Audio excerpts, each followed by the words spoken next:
I'm gonna start out with. I'm sure everybody's asked you about Isaiah by now because we don't get to see y'all play. From a defensive standpoint, a guy that you're going against every day, you've matched up with some of the best receivers in this league and in the country. What do you see out of that young guy that you think is going to allow him to be successful when y'all get out there Saturday?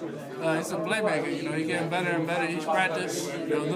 Looks like he's learning from the film and things like that.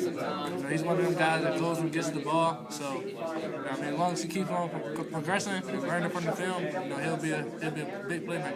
This last week, you and I talked about where you needed to take steps individually, and I know you and Torian had talked about you need to make sure that you weren't taking any plays off and never losing focus on the field. I just asked Brandon, you guys aren't typical sophomores. After the seasons that you had as freshmen, do you feel like an underclassman still, or do you feel like you've already become sort of a veteran leader on this team?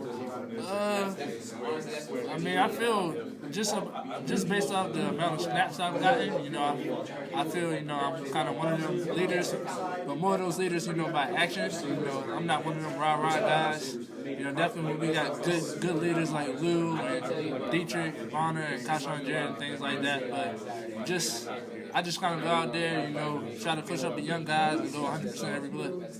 Trey McBride, their go-to guy on Saturday. I think he's 6'2", 205. Is that going to be primarily your responsibility this weekend? It'd be all of our responsibility. Just passing them off back and forth.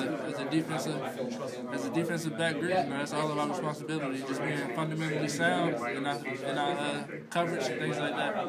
Is that sort of, William & Mary's not a named program, but they're always well coached and things like that. So is that a thing where you expect you're going to get an early season test from them that maybe you wouldn't get otherwise?